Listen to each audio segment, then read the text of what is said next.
This is not a werewolf story by Sandra Evans, chapter 26. Hunted. Most of the time I try not to think. I feel the sun in my fur, I chase a rabbit. When I do think, I worry about what they told my dad. The sun rises and we stay under our ledge because we can hear the men and women and children searching. Most days I try to sleep through it. The cougar is always a shiver of anger running along my spine. When the sun sets, sometimes we hear the cougar yowling. White Wolf keeps moving us deeper into white deer woods, sidling between shaggy cedars and widespread oaks and flowering chestnuts. Trees have their own magic, I learn. The faces I once saw in their trunks, a wolf sees them too.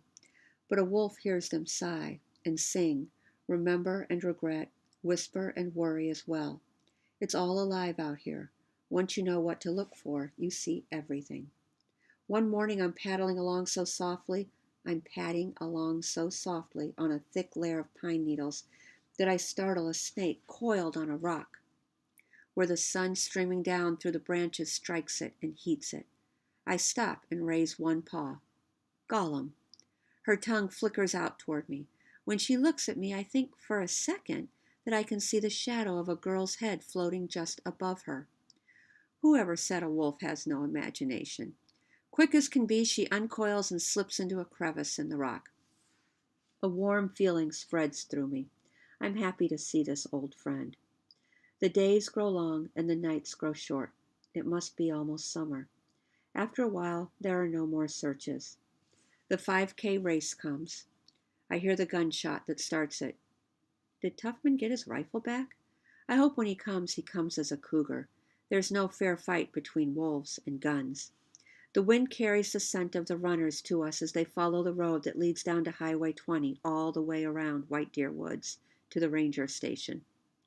This is the first year I don't run it, and the only year that I could win it. If I raced in my wolf shape, that is. Ha ha. A little dark wolf humor there.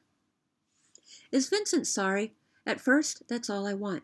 I want for him to be sorry. I want him to be terrified at what he's done. He's killed half of me. Doesn't he understand? Many times, more times than a wolf can count, I return to the lighthouse. Dean Swift keeps his word. The light of the lens is flooding a corner of the meadow every night I find myself there. I let it pulse through me until I feel too big to fit my skin. Wife Wolf lets me come alone, to say goodbye to the part of me I have lost. I slink and low and slow, cautious. I stick my nose into the oven. It's always empty. Each time it surprises me. Each time it hurts. After a while, I just want Vincent to be terrified. He'd better not ride his bike too deep into the woods. A flick of my paw, and he'd be over the cliff, swimming with the seals. One evening, the cougar attacks as I leave the lighthouse. He springs at me from a screen of fern and crushed bleeding hearts. All I see from the corner of my eye is a flash of teeth and a red mouth coming at my throat. But I've stood in the light so many times, I'm quick. I dart away and he gets nothing but a mouthful of air. I turn back and growl. The cougar jumps up onto a rotting stump of cedar. Go ahead. Take the higher ground. It won't save you. I've been waiting for this moment. All my anger at Vincent, at Tuffman the man and Tuffman the cougar surges through me. As I gather my strength to charge, White Wolf streaks from the cedars, barking short and vicious barks. She's trying to protect me. Even she doesn't know what the light has done to me. The cougar pounces. His claws dig into her back. His mouth gapes and his teeth plunge toward her neck. I leap at him, knocking him off balance. He twists and tumbles and just barely finds his feet. He hisses and turns to face us. White Wolf and I crouch. We advance. He retreats. We back him across the meadow and into the woods. White Wolf and I keep moving forward, our heads low. When the path narrows, White Wolf tries to push ahead of me, but I won't let her. Side by side, that's how it's going to be this time. You see, cougar? Alone you can hurt us. Together we are strong. Along the right cheek of the cougar is a hairless pink scar. The sight of it infuriates me and I lunge at him. I hear White Wolf warn me. My teeth pierce his skin and I taste blood. That's for the scrape in White Wolf's side, I rumble. I shake my head as I bite down harder, ripping his hide. That's for Bobo's leg. His huge paw comes up, claws stretched, and he bats me away. The blow knocks me off balance. I stagger and fall against White Wolf. Before I can get back up, he's racing off ahead of us through the woods. We give chase, but everyone knows you can't catch a cougar. When we stop running, we are miles from the moon-dappled forest floor. Small lights illuminate the cement walls and rusty ladders of Fort Casey. The cougar has fled to his den. A burning pain hits my haunch. Did I get shot? I didn't hear the rifle, but maybe the cougar led us here so Tuffman could shoot us. I look at White Wolf. Help, I want to say. She's dragging herself toward me, making sounds that mean, I'm coming, I'll help you. Then her clouds cloud over, and close. Oh no, she got hit too. Oh no, maybe we're dying.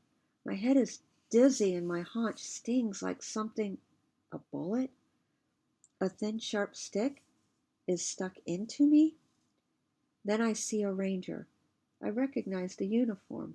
I stumble and fall to the ground beside White Wolf, trying to cover her with my body. The man leans over me. His face is so kind and familiar. I feel safe. We got you, boy, the ranger says. I can feel sleep pushing my eyes shut, but I struggle to stay awake. Who is he? What has he done to me? That's only a little tranquilizer shot, he says, stroking my side. You two will be all right in the morning. We've been looking for you for a long time.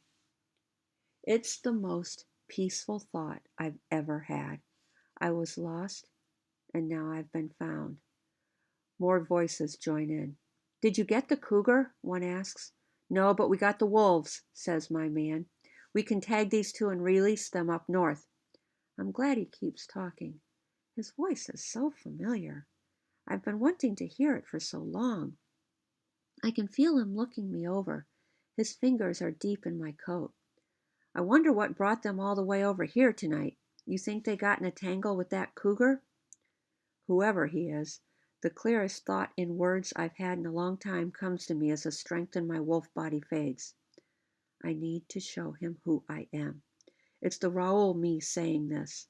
I fight the numbness that makes every muscle in my body feel like hot chocolate.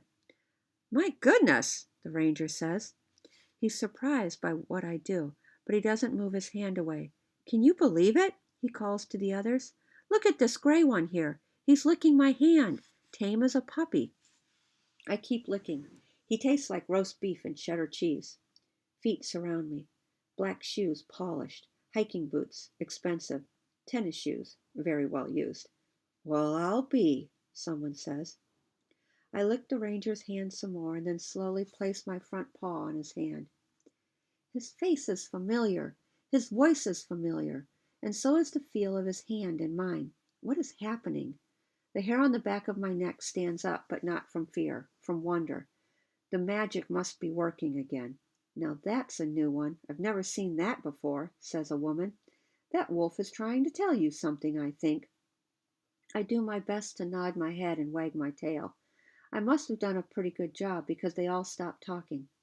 Did you see that? The woman in the hiking boots finally asks. Good style and good brains. I reach over with my front paw and pat the toe of her boot very gently. I've got goosebumps, someone says. That animal is trying to say something to us. I've never seen the likes of it, the woman sounds amazed. Not in 30 years working these woods. He's thanking me for noticing. You realize that, don't you? That wolf's not just tame, he's downright civilized. The ranger gets down low to study me. He must be crouching on all fours. He looks into my eyes. I bark a happy bark. I do know him. That's my dad. In the distance, a shot rings out. Got him! A voice cries. We got the cougar.